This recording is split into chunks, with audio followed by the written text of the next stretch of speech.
France. Lane 8, they've had a great championship. It's Thailand, represented by Wirayut Denkahonom, Sarawat Nasi, Cheetahat Prukasoran, and Puripol Bunson, the individual silver medalists. Jamaica go with Jace Witter, Gary Card, Nyrone Wade, and Deandre Daley in lane 7.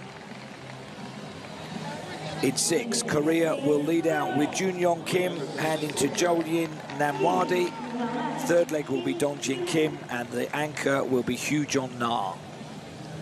Hong Kong, China, qualified in style. It will be Yat Lok Chan on the opening leg, Magnus Johansson on 2, handing to Chun Tik Kwok, and James Chan on the anchor. Great Britain and Northern Ireland, Jake Odie Jordan, the medalist in the 200 metres, sets off to Joel Masters, and then it's Dean Patterson with Teddy Wilson on 4. Trinidad and Tobago have Che Jean-Marc Wickham, Kadeem Chinapu, Hakeem Chinapu, and Dylan Woodruff as their 4. And on the inside, into Franklin Ewa Jarfoy, Sebastian Sultana, Zachary De La Rocca, and Gout Gout, the golden boy of Australian sprinting. They're in lane 2.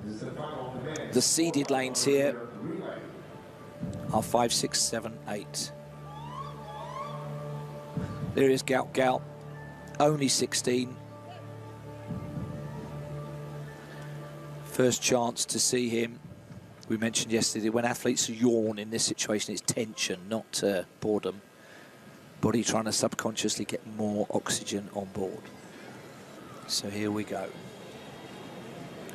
Jamaica, probably the favourites. Korea were so slick in qualification. If they can do that again, they're a handful for anybody. And Great Britain and Northern Ireland will want a medal from this. Baton changing crucial. France have gone out pretty well on the outside with Delomine. How's the baton changeovers? Everybody's away, but it wasn't too clever for Trinidad and Tobago. And once again, Korea are going well. And they gain on the changeovers. The incoming runner falls to the floor, but his job is done. Korea leading, France going well. Great Britain and Jamaica. And Gout Gout has the baton, but it's a slow changeover on the inside. Great Britain and Northern Ireland being hunted down by Jamaica. In the closing stages, it's going to be... Oh! Who was it? Between Great Britain and Northern Ireland, the momentum was with Jamaica. He thinks he's got it. And he's right. 39.18, 2 100ths ahead of Great Britain and Northern Ireland, with Thailand and another national junior record in 39.39. Well, Gout Gout never got a chance to show what he can do there, because he was almost stationary when he actually got the baton within the box. We'll watch that on the changeover. Jamaica are having a day, aren't they? They practiced and drilled their changes, didn't they? And I think it showed for both teams there, but it was phenomenal running by Deandre Daley on that last leg to reel in the British team with Teddy Wilson on that final leg. He's having another look at the screen. 2 100ths. It was just momentum with Jamaica. Thailand have the individual medalist from the 100, Boonsong. On another day, he could have been the champion. The other 3 won't have got anywhere near international medals. This is class. And hats off to Korea for the way they've risen above themselves. And these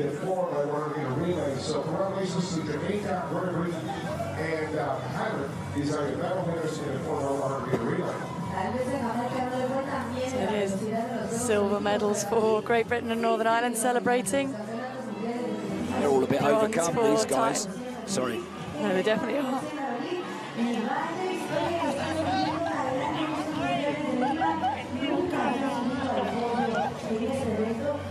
Oh, that's the Jamaican men's and women's team. Both struck gold. Watch this change over to Gout Gout on the inside. He was ready to roll. He perhaps went a bit soon. Had to slam the brakes on and then go again. Otherwise, Australia would have been in the mix, but if my grandmother had wheels, she would have been a bike. On the outside, France, it's a late surge. But look at the momentum with Jamaica. They're still down at this point. Final 10 meters, gets level and goes ahead. 2/100ths of a second. That is the entire margin between gold and silver in the men's 4x100 meters relay final at the 2024 World Athletics U20 Championships in Lima. 39.18 against 39.20. Not a performance gap, a rounding error, except it wasn't random. Break this race into its 4 phases, and one team executed a plan that made that margin almost inevitable. By the end of this breakdown, you'll see exactly where that gap was built, and it wasn't on the final straight. Jamaica won. But the number that explains the victory isn't the finishing time, it's the cumulative exchange deficit they overcame across 200 meters of baton transfer zones. Great Britain ran fast legs. Thailand produced a national record. Australia had arguably the most electric individual talent in the field. None of it was enough. Here's where execution beat speed. The field entering the final represented the best junior relay squads on the planet. Jamaica came in with Jace Witter, Gary Card, Nyrone Wade, and Deandre Daley, a quartet built around exchange consistency rather than peak individual velocity. Great Britain countered with Jake Odie-Jordan, Joel Masters, Dean Patterson, and anchor Teddy Wilson. Thailand brought a 100-meter silver medalist, Purapal Boonson, on the final leg. Australia had Gout Gout, a 16-year-old already running times that serious coaches were watching with genuine concern. 4 teams with legitimate gold ambitions. 4 entirely different strategies for the same 39 seconds of work. Retention na spice. Checkpoint. 4 o'clock stakes bend. The first leg sets the tone in any relay, and Jamaica's opening wasn't dominant. Jace Witter came off the blocks cleanly, reaction time estimated at 0.141 seconds, competitive but not exceptional, and held his lane through the curve. The real information was already appearing in the exchange zones. Korea's first handoff was textbook. Incoming runner decelerating at 9.8 meters per second. Outgoing runner accelerating into the zone and receiving at 9.4 meters per second, a differential of only 0.4 meters per second. Clean, efficient. Korea was briefly in contention because of this, not because of their split times. Jamaica's first exchange told a different story about their preparation. Gary Card received while already at 9.6 meters per second. The transition smooth enough that velocity loss across the zone was negligible. In relay mechanics, every 1/10 of a meter per second lost in a handoff translates to approximately 0.012 seconds on the final time. Multiply that across 3 exchanges and the arithmetic becomes decisive. What's most surprising about this race isn't how close the finish was, it's how early the winning margin was manufactured. Most viewers focus on the anchor leg. The coaches were watching the second exchange. France moved well through the first 2 legs and held 4th. Thailand stayed disciplined. Australia, with Gout Gout waiting at the final anchor position, looked dangerous entering the back straight. Then came the moment that changed Australia's race entirely. Retention. Checkpoint, 50% mid-roll hook. Gout Gout had been timing his acceleration in the exchange zone. When the incoming runner's position triggered his cue, he began his build-up run. But the third leg runner arrived fractionally late to the exchange point. Incoming velocity was lower than the outgoing runner had anticipated. Gout Gout was forced to decelerate, resetting his acceleration profile from inside the zone. By the time the baton was secured, he had lost approximately 0.18 seconds in unnecessary deceleration and re-acceleration. Australia finished 5th in 39.64. On paper, Gout Gout ran a strong anchor split. The damage was done before he touched the baton. Put yourself in his position for a second. You've trained your acceleration to peak at exactly the right moment. Every timing cue locked in. Then the cue fires wrong. The rest of the leg is damage control. Here's the take that'll probably get us some disagreement. Australia's 5th place wasn't a coaching failure or an athlete failure. It was a system failure. The outgoing exchange timing was drilled for a specific incoming velocity that the third leg couldn't deliver under race pressure. Junior programs that rely on fixed cue systems without velocity adaptive protocols will keep producing this result, regardless of the individual talent involved. Gout Gout isn't the story, the system is. Back to the leaders. Great Britain's Teddy Wilson received the baton with a lead. From any external view of the race, Britain was winning. Wilson is a quality junior athlete, strong drive mechanics, good top speed maintenance, a runner who does not fade late. His split into the final straight was approximately 10.1 seconds projected over the anchor leg distance. That would hold gold in most U20 relay finals. Deandre Daley had other intentions. Daley's anchor split was built on an unusual technical foundation for a relay anchor. He maintained his drive phase mechanics, forward lean of approximately 12 degrees, powerful triple extension at the ankle, knee, and hip, for longer than typical after receiving the baton. Most relay anchors transition to upright running mechanics within 15 meters of receiving.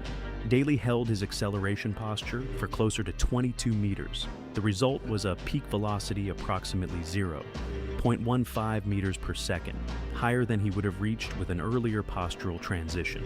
At top speed, the difference between 10.9 and 11.0 meters per second is invisible to the eye.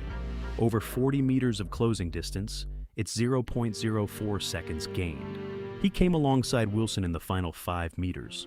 Jamaica crossed at 39.18, Britain at 39.20.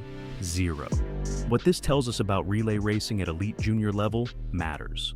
The common assumption is that relay success is primarily an individual speed problem. Find 4 fast runners, teach them not to drop the baton, and you win. The evidence from Lima says otherwise. Jamaica's quartet was not the 4 fastest individuals in the field. Their collective success came from exchange velocity management, consistent incoming speed from legs 2 and 3, and an anchor who could execute a specific technical model under race pressure rather than defaulting to comfort mechanics. Retention. Underscore checkpoint, last 60s payoff arrow, Thailand's bronze at 39.39, a national U20 record is the result worth studying if you coach relay. Boonson's 10.22 in the individual 100 meters silver told you his individual ceiling. What the relay showed was the tactical intelligence of placing him at anchor when the race is most readable. He knew exactly what gap he was chasing and what split he needed to close it. The margin between 4th and 3rd was only 4 hundredths. That's one optimized exchange anywhere in the relay chain. Comment below, which phase of a relay do you think junior programs underinvest in most, the exchange mechanics, the individual split training, or the anchor selection strategy? Coaches watching this will have strong opinions. In any future relay final you watch, ignore the opening 100 meters as a predictor. Watch the second exchange, the handoff between leg 2 and leg 3. It's the least watched moment in the race and almost always the most consequential. It's where Lima 2024 was decided. If this kind of breakdown changes how you watch athletics, subscribe.